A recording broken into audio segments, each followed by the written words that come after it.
आप हजरात की खिदमत में हालात हाजरा के लिहाज से चंद बातें गुजारिश करना है कुरान मजीद के इस सूरह फ़ील की रोशनी में।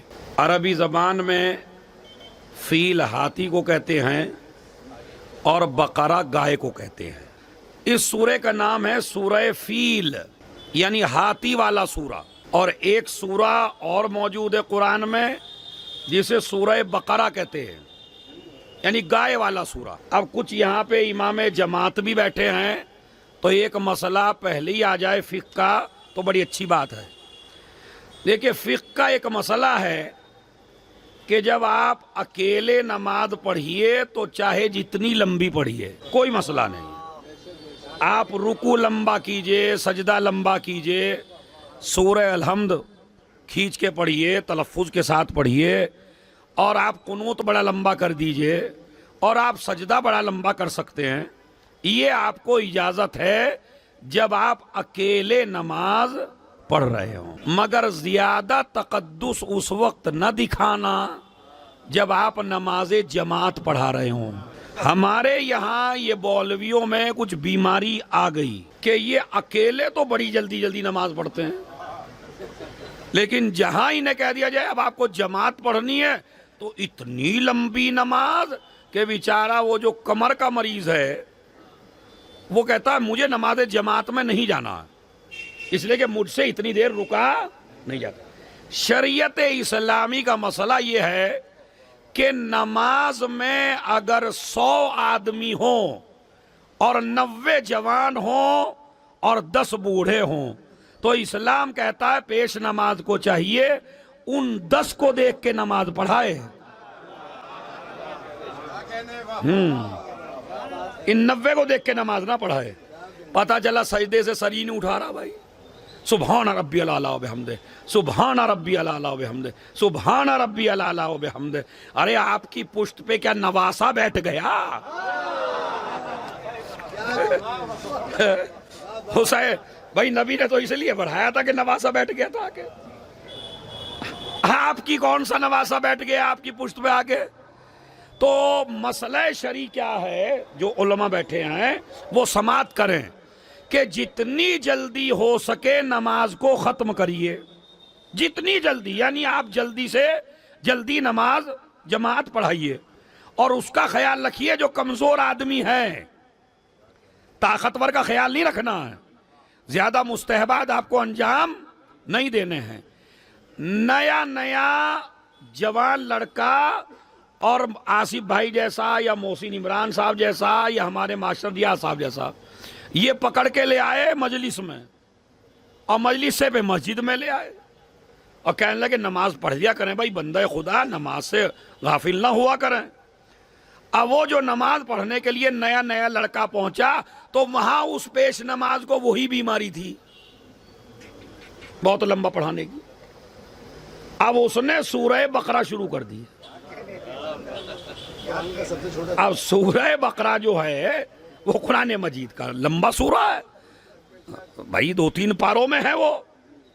तो अब उसका आप सुनिए वो शुरू किया। अब ये बेचारा जो पहले दिन आया कभी इधर खुजाता कभी इधर खुजा रहा है और दिली दिल में गालियां दे रहा है उस लाने वाले को, और इमाम को तो ना जाने क्या क्या कह रहा है। कहने लगे ठीक है आज तूने मुझे जाल में फंसा लिया। अब आपने इतनी लंबी पढ़ा दी कि ये कसम खा रहे हैं आगे हम नमाज में आने वाले नहीं हैं। अब मैंने इनसे कहा मास्टर साहब आइए भाई आइए, देखिए आज मैंने सूरह बकरा पढ़ा, कल इंशाअल्लाह आप जरूर आइए मैं सूरह फ़ील पढ़ूंगा। सूरह फ़ील यानी हाथी वाला सूरा। अब ये हाथी वाला सूरा 3 लाइन का है कुल। सूरह बकर बहुत लंबा सूरा है। उसने ये कहा कि जब ये बकर वाला इतना लंबा है, समझ रहे? ये है कुरान से जहालत का नतीजा। अली वाला हो और कुरान से जाहिल रहे, नबी वाला हो और कुरान से जाहिल रहे, खुदा की कसम मौला के मौलाई बनो, मगर न शायरों से न जाकिरों से मौलाई बनाएगा कुरान। एक सलावत भेजे मोहम्मद और आले मोहम्मद। भाई जितने फजाइल आले मोहम्मद के कुरान में हैं, इतने किसी बुक में नहीं है। दुनिया की कोई बुक ऐसी नहीं है, कोई किताब ऐसी नहीं है जिसमें आले मोहम्मद के इतने फजाइल हों। इसी वजह से इब्ने अब्बास माविया को मिल गया और कहने लगा, सुना है तुम अली का तज़किरा करते हो? उन्होंने कहा नहीं, मैं तो नहीं करता हूं। कहा नहीं, मुझे शिकायत आई है कि तुम अली का तज़किरा करते हो। अब जहां जहां मजमा है, खुदा की कसम मेराज पे चला जाएगा अगर आप वाक़या समझ जाएं। उन्होंने कहा, माविया ने कहा कि नहीं नहीं, मुझे पता चला अली के फजाइल ज्यादा पढ़ा। बिल्कुल नहीं, कसम खाता हूं नहीं पढ़ता। कहा क्या पढ़ते हो? कहा मैं तो आया तथीर पढ़ता हूं। नहीं तवज्जो दिया आपने, मैं तो आया तथीर पढ़ता हूं। उन्होंने कहा आया तथीर में भी तो अहले बैत हैं, ये ना पढ़ा कर। उन्होंने कहा आया। तो जवानों, आपके ऊपर वाजिब है कुरान पढ़ना। ये जितने बैठे हैं, मैं हाथ उठवा के अपनी तौहीन नहीं कराना चाहता और आपकी भी तौहीन नहीं करना चाहता। अक्सर लड़के आप में वो हैं जो बीए हैं, एमए हैं, पीएचडी हैं, मगर नहीं है तो कुरान नहीं है। कुरान पढ़े लिखे आप नहीं है। तो इसलिए मेरी गुजारिश है आज की मजलिस में, और ये मेरी नहीं, इमामों की गुजारिश है, पढ़ना तो पड़ेगा। इसके बगैर जन्नत मिलने वाली, ये तुमको जो जाकिर बता रहे बिल्कुल गलत बता रहे, मैं सबका मुखालिफ हूं। जन्नत आपको कुरान के बगैर मिलने वाली, पढ़ना तो पड़ेगा, मगर अब ये तय आपको करना है कि यहां पढ़ेंगे या कब्र में। बताइए इरादा क्या बना। अब कब्र की जो मंजिल है वो सुन लीजिए। ये जहां आप बैठे हैं यहां गर्मी बहुत ज्यादा हो रही है, और नीचे का जो कमरा है उसमें एसी चल रही है, और भरपूर गर्मी में आप बैठे हुए हैं, और एसी का ताला आपके लिए खुलने वाला नहीं है, उसकी कुछ शर्त है। तो अब मुझे आप ये बताइए, आप यहां बैठना गवारा करेंगे या चाहेंगे जल्दी से एसी के रूम में चला जाऊं गर्मी में? क्या चाहेंगे बताइए जवानों, आप क्या चाहते हैं? अल्लाह ने बेहतरीन मौका दिया आपको। आप पागल नहीं हैं, आप दीवाने नहीं हैं। ये नहीं कि आप अरे मौलाना साहब हम कैसे पढ़ सकते हैं, अब हम तो 40 साल के हो गए, हम तो 50 के हो गए। कोई कहता जनाब मैं तो 60 साल में हो गया, अब कुरान पढ़ूं, पोते को पढ़ाऊंगा। तो यही सबसे बड़ी जहालत है आपकी। 50 के हो तो कुरान पढ़ो, 70 के हो तो कुरान पढ़ो, 80 के हो तो कुरान पढ़ो। जब जाहिल रहते शर्म ना आई,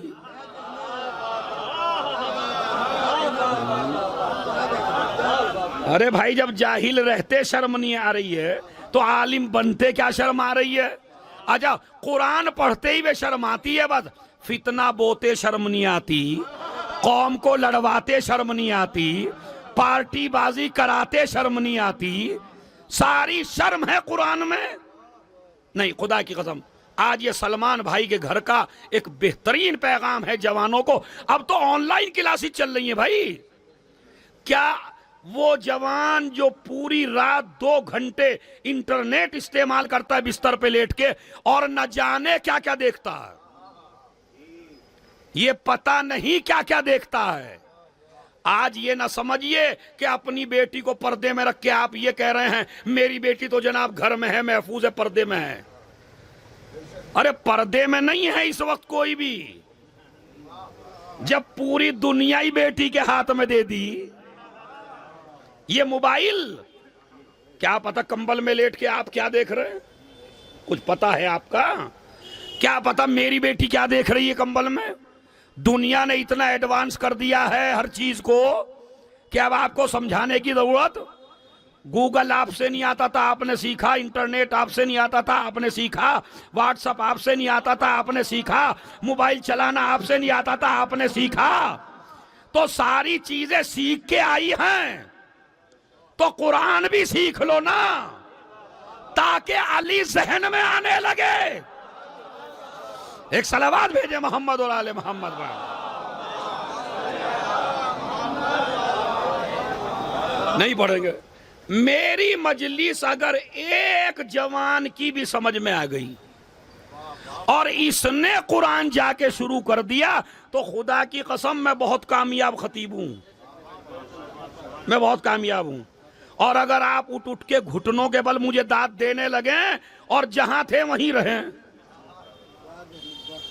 तो नहारी की तरह मजा तो आया, मगर मिला कुछ नहीं।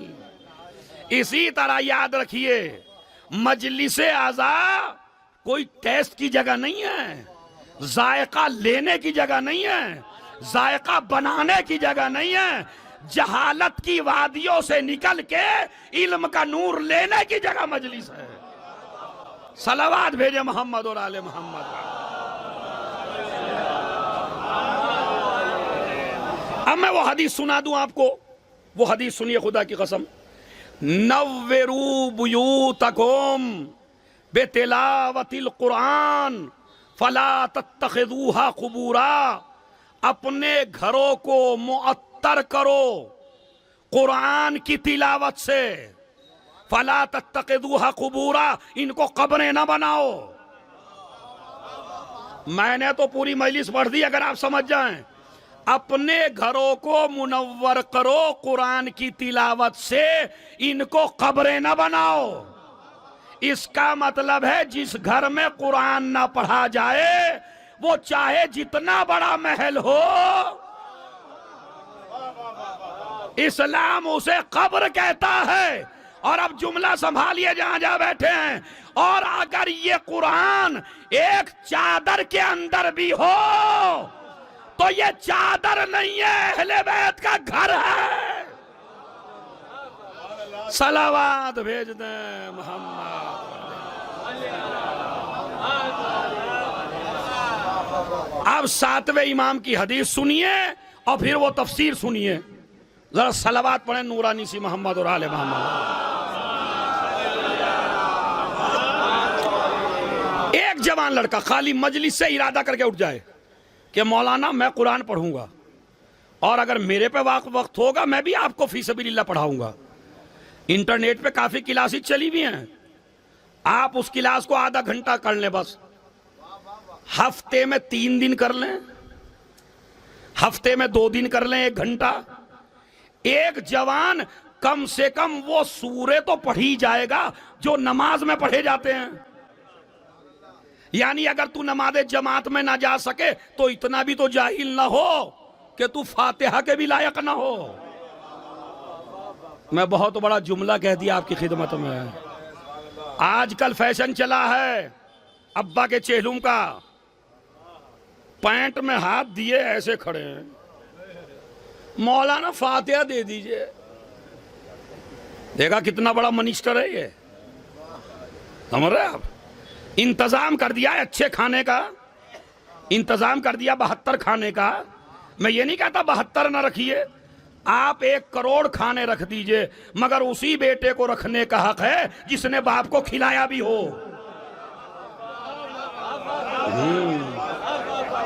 बाप मर गया एक चीज को तरसता हुआ, फातिहा में रख दी 1 करोड़ चीजें, तो बाप कबूल करने वाला नहीं। तो मैं जो कह रहा हूं, कम से कम इतने तो बन जाइए कि अपने अम्मा अब्बा को फातिहा पढ़ सकें। ये कहीं नहीं है कि मौलवी से दिलवाओ भाई, आज मैं मौलवी के खिलाफ पढ़ रहा हूं, बस कहीं नहीं है फातिहा इन्हीं से दिलवाओ। सबसे बेहतरीन फातिहा वो है जो बेटा दे। बाप खुश होता है मेरे टुकड़े ने फातिहा पढ़ी है, मगर ये ऐसे बैठे लिए। अभी आसिफ भाई हैं, तो ये भी तरीका नहीं है कि आप जब फातिहा दीजिए तो अकेले ही बैठ के दीजिए। ये भी पता नहीं किसने राइज किया, मैं तो उसे ढूंढ रहा हूं। वो ज़रा मिल जाए मुझे आदमी कि एक आदमी मुसल्ले पे बैठे और लाइए फातिहा, तो 2 रोटी रख दी, ज़रा सा साल पानी रख दिया, फातिहा में बैठ गया। किसने कहा एक को देने को? अपनी बीवी को भी बुला, अपने बच्चों को भी बुला, अपने सारे घर वालों को बुला, और बुलाने के बाद सबको कहो सब पढ़ो। तरीका राइज करेंगे ना अपने घरों में। आज तक जो हुआ वो तो हुआ, आज की मजलिस के बाद क्या होगा? अपनी बीवी को बुलाइए, अपने बच्चों को बुलाइए, अपने रिश्तेदार को बुलाइए, जितने भी घर में मिंबर हैं सबको बुलाइए, फातिहा पढ़िए, फिर देखिए कितना सवाब पहुंचता है। इसी तरह जब आपको कोई प्रॉब्लम हो जाए, कोई मुसीबत हो जाए, कोई परेशानी आ जाए, तो पंडित के पास ना जाइए, किसी झड़ फूकवा के पास ना जाइए, किसी मौलवी के पास ना जाइए। अरे मौलाना हमें परेशानी आ गई है। इस्लाम कहता है बेहतरीन तरीका है, अपने मासूम बच्चों को अपने सामने बिठा, अपनी बीवी को अपने बराबर में बिठा, अल्लाह से दुआ कर, बच्चों से आमीन कहलवा। इमाम फरमाते हैं ये दुआ कभी रद्द। अभी तक तो आप खामोशी से सुन रहे थे, अब जरा मैं तारीख बता दूं। अगर परेशानी हो बच्चों से आमीन कहलवा और खुद मियां बीवी दुआ करो। ये तरीका नबी ने भी बता दिया था मुबाहले के मैदान में।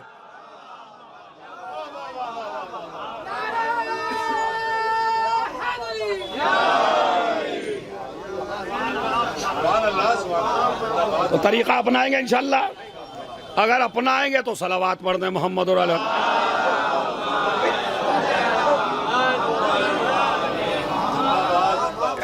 तबलीग आपको हो गई। अब वो सुन लीजिए जो आखिरी हदीस है। 7वें इमाम फरमाते हैं, सुनिए भाई, खुदा की बहुत कीमती हदीस है। मैं चाहता हूं ये 3-4 शायर बैठे हैं, इसको मुझे कता कह के दे दें इस हदीस के ऊपर। इमाम फरमाते हैं कि हमारे शियों में से कोई भी इंसान, रिवायत है कि जितनी कुरान मजीद में आयतें हैं इतने ही जन्नत के दर्जात हैं। फिर सुन लीजिए, जितनी कुरान मजीद में आयतें हैं इतने ही जन्नत में दर्जात हैं। अब कुरान मजीद में आयतें कितनी हैं? अब बोलिए भाई, ऐसे बोल दें जो सबकी समझ में आ जाए। 6600 है वो सब, 6666 ये आयतें हैं। इमाम क्या फरमाते हैं? जितनी आयतें हैं उतने दर्जात हैं। कुरान क्या, इमाम क्या कहते हैं? इंसान को जन्नत मिलेगी कुरान मजीद की आयत पढ़ने के एतबार से। कहा जाएगा महशर में कुरान पढ़ता चला जा और दर्जा बढ़ाता चला जा, इसलिए कि कुरान में है क्या 6666 आयतें। दर्जा बढ़ाता चला जा, आयत पढ़ता चला जा। एक आयत पढ़ी 1 दर्जा, 2 आयतें पढ़ी 2 दर्जे, सूरह हमद पढ़ दी 7 दर्जे, सूरह कुल हुवल्लाह पढ़ दी 4 दर्जे, एक पूरी फातिहा पढ़ दी। यानी जितनी जितनी आयतें पढ़ता चला जाएगा दर्जात मिलते चले जाएंगे। 2 ही तो शर्तें हैं जन्नत की। दर्जा बढ़ाने की शर्त कुरान है, दाखिल होने की शर्त विलायत अली है। सलावात भेज दें मोहम्मद।